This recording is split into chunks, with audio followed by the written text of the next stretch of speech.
gente já está com 1h25, misericórdia. Gente, deixa a gente ficar falando aqui, ó. Bom, Então... não, agora eu quero compartilhar com vocês aqui um rápido versículo, e para a gente poder ir para a finalização, né, para a gente fazer uma oração, mas só para a gente não ficar só no nosso testemunho, rapidamente, gente, ó, se você está vivendo essa crise conjugal, se você está esperando o seu marido voltar para casa, se você está esperando a sua esposa voltar para casa, ou se a sua esposa está em casa, mas mesmo assim ainda não está bom, né? Você sente que está errado ainda, esse negócio está tudo torto ainda, do jeito que estava quando eu voltei. Eu quero que você preste muita atenção nisso que eu vou dizer para você. E vou ficar até as 3 da manhã. Mas veja bem, gente, ó, o que eu vou dizer para vocês agora talvez doa um pouco, tá bom?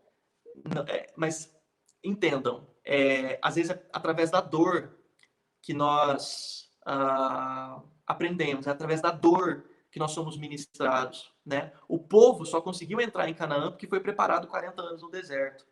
Então, é através da dor que Deus forja o nosso caráter.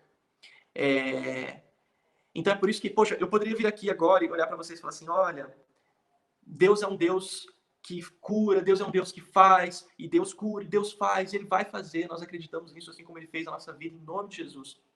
Mas Deus ministrou no meu coração uma palavra que pode doer um pouco, mas é uma palavra que cura. Veja bem, ó, se a gente pegar o Evangelho de Lucas, no versículo 18. Lucas 18. Perdão, capítulo, né? Lucas, capítulo 18, no versículo 35. A palavra do Senhor diz o seguinte, ó, Lucas 18, 35. Aconteceu que, ao aproximar-se Jesus de Jericó, estava um homem cego sentado à beira do caminho, suplicando por esmolas. Assim que ouviu a multidão passando, ele perguntou do que se tratava aquilo.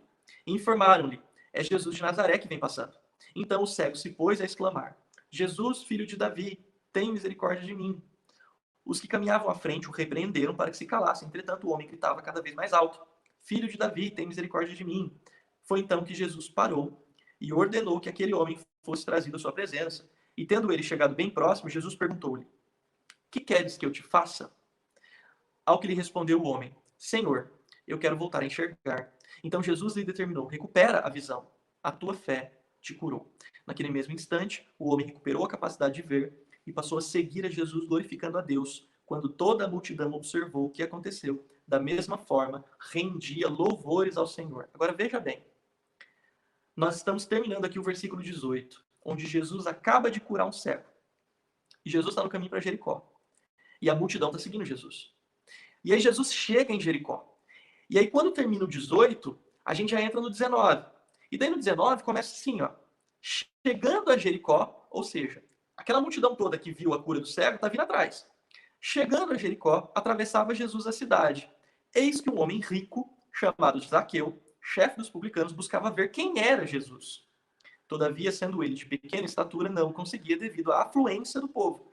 Por esse motivo, correu adiante da multidão e subiu em uma figueira braba para observá-lo, pois Jesus ia passar por ali.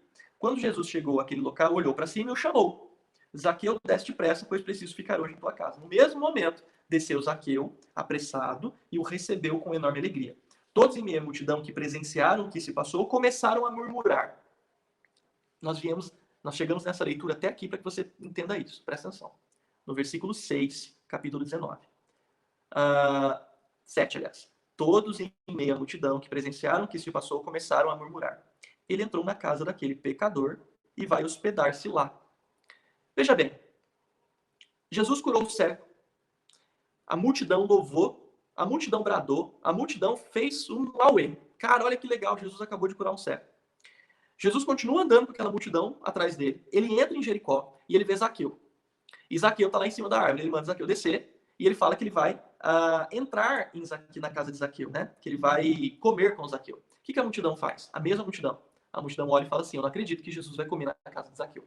Eu não acredito que Jesus vai se hospedar na casa daquele pecador. Qual que é a relação entre Zaqueu e o cego? Veja bem, rapidamente para a gente finalizar. O cego, ele precisou de um milagre para ser curado. o cego não enxergava. Quando Jesus pergunta para ele, o que queres que eu te faça? Senhor, eu só quero enxergar. Jesus cura e ele passa a enxergar. Ponto final, acabou. Milagre. Gente, milagre. A multidão foi um delírio. Vida que segue. Vida que segue, milagre. Um capítulo depois, nós estamos presenciando um outro milagre, que é a conversão de Zaqueu. A conversão de um cara que tinha uma vida que não era condizente com os caminhos do Senhor, uma vida que era contrária à vontade de Deus para a nossa vida. E aí esse mesmo cara olha e fala assim, eu quero Jesus, Jesus, Jesus. Jesus olha, chama ele, desce. E a multidão não vê esse milagre. A multidão, as pessoas julgam o que aconteceu com Zaqueu. Por que eu estou dizendo isso, gente? E aqui tem uma referência muito legal. Para a cura do cego, foi necessário um milagre. Para Zaqueu, muito provavelmente foi necessário um processo. Então não é à toa que Zaqueu viu aquilo que estava acontecendo com Jesus e foi subir na árvore atrás de Jesus. Provavelmente, assim como aconteceu comigo, o coração de Zaqueu talvez estivesse incomodado. Talvez talvez Zaqueu, ele estivesse sentindo o mesmo vazio que eu senti quando eu estava na minha vida lá fora.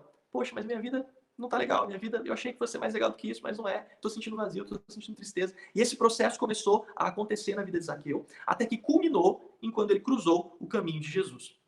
O que eu quero dizer com isso? E aqui é a parte mais importante do que eu tenho para dizer para vocês nesse momento.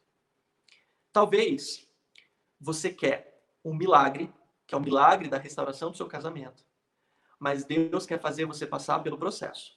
Deus está usando aquilo que está acontecendo na sua vida hoje para que você aprenda, para que você amadureça, para que você cresça do mesmo jeito que eu aprendi, eu amadureci, eu cresci, do mesmo jeito que a Vanessa aprendeu, amadureceu e cresceu.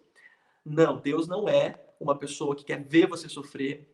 Deus não está fazendo isso para que você sofra e para que você aprenda, mas Deus usa toda e qualquer circunstância para que aquilo renda glórias a Ele no final das contas. Né? Todos os caminhos cooperam para o bem daqueles que servem a Deus. Então, o que eu quero dizer com isso? Muitas vezes tem um amigo meu que ele fez uma analogia incrível para mim, que eu não vou esquecer nunca. Quando você tem uva na mão, o que precisa para aquela uva virar vinho? Você precisa fazer o processo de fermentação daquela uva, aquela uva vira vinho.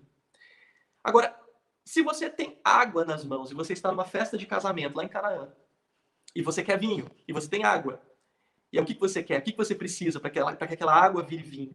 Você precisa de um milagre. Então, se você tem água na sua mão e você quer vinho, você precisa que Jesus venha, coloque a mão na água e faça assim, essa água vai virar vinho. E vira vinho milagre. Você precisa de um milagre. Mas, às vezes, você não tem água na sua mão. Às vezes, você tem uva na sua mão. E você está querendo um milagre. E se você tem uva na mão, o que é necessário para que essa uva vire vinho? Um processo. Um processo de fermentação.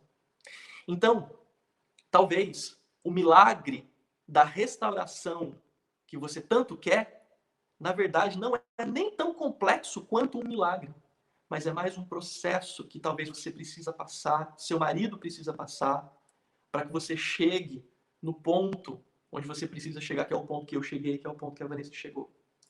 Então, eu sei que você está olhando para esse momento da sua vida e falando assim, olha, mas eu não desejo esse sofrimento para ninguém. A Vanessa não deseja o sofrimento que ela passou para ninguém. Eu não desejo o sofrimento que eu passei para ninguém. Mas ainda mais eu que causei todo esse sofrimento.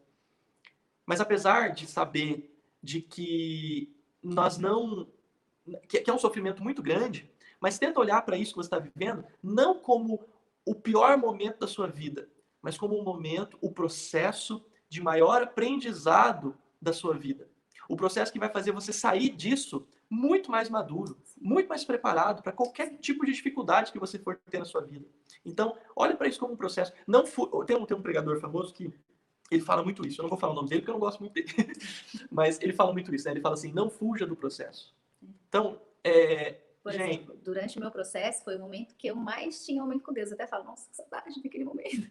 Não senti não saudade do momento, né? Mas saudade de ter aquele tempo com Deus. De realmente, assim, dessa temporando, dessa tempo assistindo pregações, dessa tempo lendo a Bíblia, né? E é um processo que hoje eu entendo que ali foi intenso, né? Porque eu precisava daquele momento intenso, eu precisava passar por um processo de fermentação, né?